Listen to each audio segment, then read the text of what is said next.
Okay, we are back in our small intestines.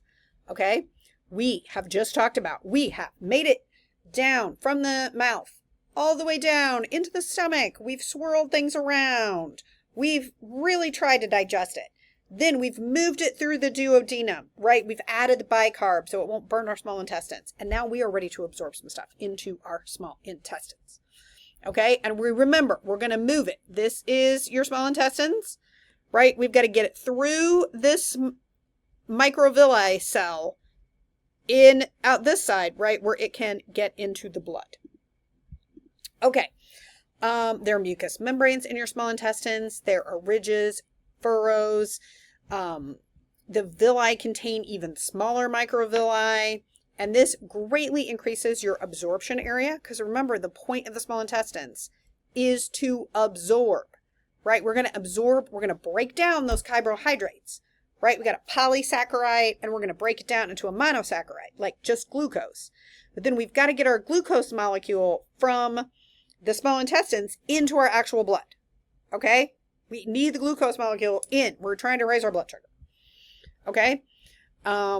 Or in the case of other molecules, we are going to try and get into the lymphatic capillary. Okay, just a shout out to the liver, right? Produces bile that's stored in your gallbladder. There's some confusion about that. You can live without your gallbladder, right? People have gallstones and they have to have their gallbladder removed. It's not that big of a deal. It stores the bile. So if you don't have a gallbladder, you probably shouldn't be eating like the 64-ounce steak where you get a free t-shirt if you eat the whole steak. That will overwhelm your stomach, will not be able to break that down because it's going to take your liver a hot minute to make enough bile to do that. So you can certainly live without. This is just a storage for your bile. So when you eat something that needs broken down, your liver doesn't have to recreate it. It's already there, all stored in the gallbladder, ready, right? Ready to come in right here. Yes, gallbladder. Okay, so everything in your duodenum, right? The gallbladder, the bile, all the insulin from your pancreas, right? We are ready to roll, okay? Oh, also, sorry, shout out to the pancreas. Shout out to the pancreas, right? Again, it's an exocrine gland, okay? So, little vocabulary. An endocrine gland is going to put stuff, right? Put secretions into your bloodstream. An exocrine gland is going to put it right next to it. It's going to secrete it right into where it needs to go. Okay? So your pancreas is going to secrete your pancreatic amylase, your tryptophan, and your lipase directly into your duodenum. It's not going to put it in the blood and hope for the best, right? No. That's an exocrine gland is going to just put it right where it wants to go, right? It's not going to put it into the bloodstream. So that's just a little vocabulary note there. Exocrine gland is what the pancreas is, and it's going to release its amylase, its tryptophan, and its lipase directly into your duodenum, directly in there, so that it can start to break down your starch, so it can start to break down your protein, so it can start to break down your fat, all in the duodenum, okay? Now, back to the small intestines, okay? Here we are. Here's our small intestines, right? There's all these epithelial cells. We are going to do this in the next chapter, okay? I am going to give you all the transporters. Glut, Sigalt, there's a bunch of transporters that are actually going to take your glucose into the cell, and then some different ones, they're going to send them out here. This is just sort of a visual to get you to understand what your epithelial cells in your small intestines look like, right? This is your lamina propria, and then we also have to get it into the bloodstream, okay? So it has to go with transporters or however we're getting it in. It has to come in. This is the lumen of your small intestines. It has to come into the cell, right? And then out into the lamina propria and into a blood cell, okay? Just another shout out to your pancreas, your gallbladder, your liver, and kind of that branch of the hepatic artery, just in case you wanted to see a close-up of that. Okay, so we've absorbed about everything we're going to absorb in the small intestines. Next chapter, we're going to hone in on the small intestines, and we're going to talk about how does it absorb carbohydrates? How does it absorb lipids? How does it absorb proteins? Okay. Now I'm just giving you a wide overview of your digestive system. Okay. So we've made it. We've absorbed most of the things that we need to absorb. Now we've gone into the large intestines. This is just getting rid of, just sort of moving everything around. You've got a cecum, a colon, a rectum, and an anal canal, all part of the large intestines here. It's much larger in diameter, but shorter in length. It's just kind of like a big tire looking tube. We do have in this part of your digestive system a little bit of absorption. That's where your water absorption is going to come. So if you are dehydrated, your small intestines is going to pull some water out of there and say, hold on, don't get rid of that water. We need it. This person refuses to drink water and will not stop drinking coffee. That's me. Or go ahead and use that water. We got plenty of water. Get rid of some of the salt, or hey, wait, we need some of that salt. And there's also some vitamins that do get absorbed from the large intestines. Now, this leads to fun facts, which are constipation happens here because this is where the water is reabsorbed. If you don't have enough water, there's a signal, we'll talk about it later, and it's going to say, hey, do not let that water go. We need that. And so the water will be removed from your colon, and that will cause constipation, as you might guess. Diarrhea, not enough water is removed from the feces. Usually that's because your stomach and everything is just trying to get it out. We don't want to absorb it. We just want to get it all the way out. Like there's sort of an immediate effect of that. Like get it out. Take the water, take whatever you need, get it out. And also that means that when you have diarrhea, you should be drinking water. Or, you know, like a Gatorade or something to add some of the electrolytes back in there. Okay. Yeah, we've gone around, and that is the opening to the canal for elimination. Digestion. We are going to go through an entire chapter just on this. That is really the chapter that we're supposed to be starting at. Digestion of carbohydrates. Right? We're going to start with carbohydrates. We're going to have a whole assignment on carbohydrates. There's not a quiz because we're going to do a concept map based on digestion of carbohydrates. How is the carbohydrate getting in ingestion? How is it going into your small intestines and actually getting into your bloodstream? And then where's it going after that? Right? Glycolysis, ATP. So we're going to do all of this in the next chapter. Digestion is, look at all these enzymes, maltase, sucrase, lactase. All these enzymes are going to break down your carbohydrates. Starch and glycogen are broken down into glucose by amylase and maltase. Sucrose, table sugar, and lactose, milk sugar, are broken down by sucrase. Then we've got some protein digestion. Again, we're going to get to it more specifically. This is going to be your tryptophan. There's a bunch of aminopeptidases here. All of these things are going to break down your proteins and your amino acids.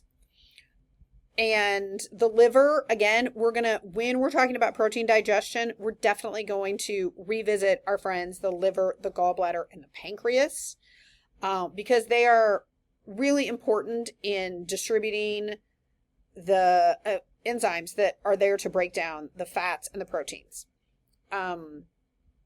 Okay. Lipid digestion. Now, this is going to be a little bit different because lipids are going to go in and out of your small intestines and your stomach a little bit different. And lipid digestion does the lipid digestion begins in the stomach, right? We got hydrochloric acid in there. That's going to start breaking down.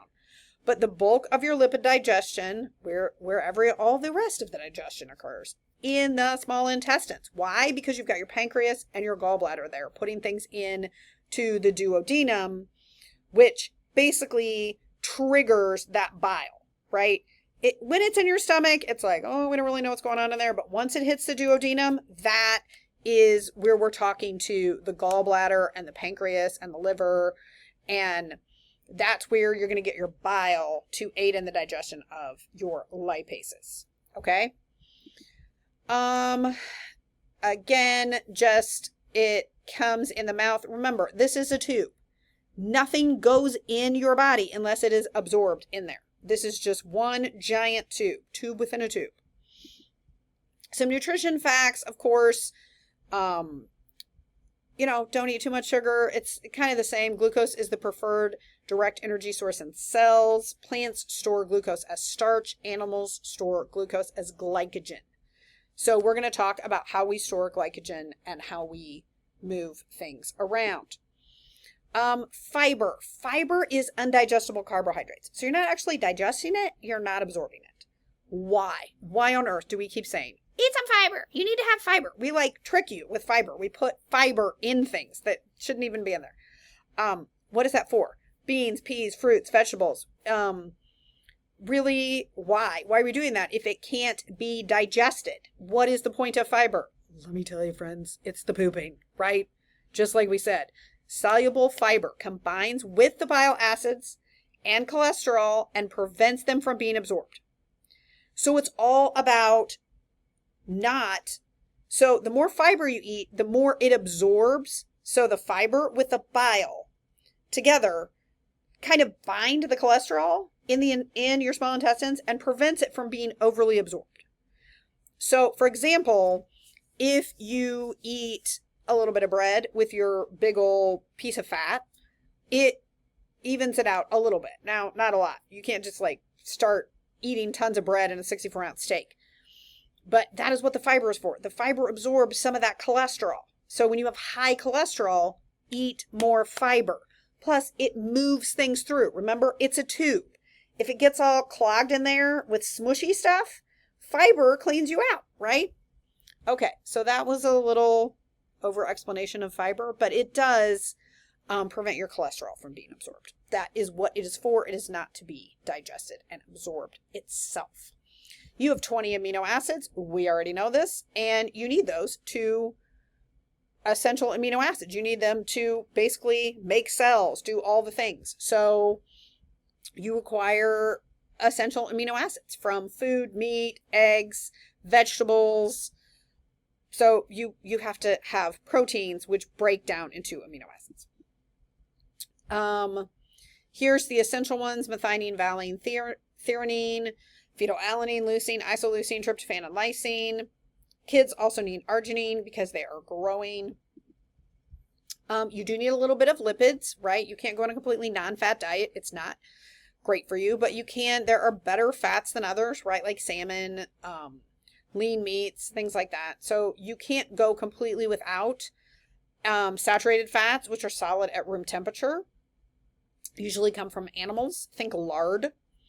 Palm oil and coconut oil are also high in saturated fats, but it's not bad, right? So it needs to all be balanced. This fascinates me. This is from your book. Look at how judgy this cat is. Like, you're an obese cat. Why are you judging me? What are you judging me for? Look at that. Look in the eyes of that cat. How is this obese cat still peering into my soul and judging me? I don't know. So too many calories, of course, increases body fat. Type 2 diabetes is a real issue. That's just because it's in your book. But I think that we have discovered over the years that it's not really just a calorie, if you have a calorie deficit, you lose weight. Kind of, but some things are a little more complicated. So let's not fat shame people, except for this cat. I'm absolutely fine with you fat shaming that cat because that cat is judgy. That's a judgy fat cat. Shame. Okay, so there are also nutrients and vitamins that have to be externally required that just do not come in the food that we eat every day. So wouldn't hurt to take a vitamin occasionally. And there is a difference between fat soluble and water soluble. And basically fat soluble vitamins will stick around so you can go overboard with them, right? So when you're looking at supplements or something, you want to make sure that you're not going crazy with, some of the fat soluble because it sticks around for a long time. Vitamin D, you also have to go outside to make that work. So these are some really important vitamins: A, D, E, K, and then of course vitamin B and vitamin C, all really important. And also some minerals you need. You will notice sodium and potassium. When we get to transporters, the sodium potassium pump is one of the most important transporters. So you'd be like, oh, this is why I need sodium and potassium, because it moves things back and forth. Okay, and that is the digestion chapter. And I just want to make sure that we covered, again, this so that when we start taking the carbohydrates and taking them through the microvilli into your bloodstream, we're all on the same page with where everything happened. So everything that we're going to talk about for the next 3 or 4 weeks, all going to be related to digestion of these molecules.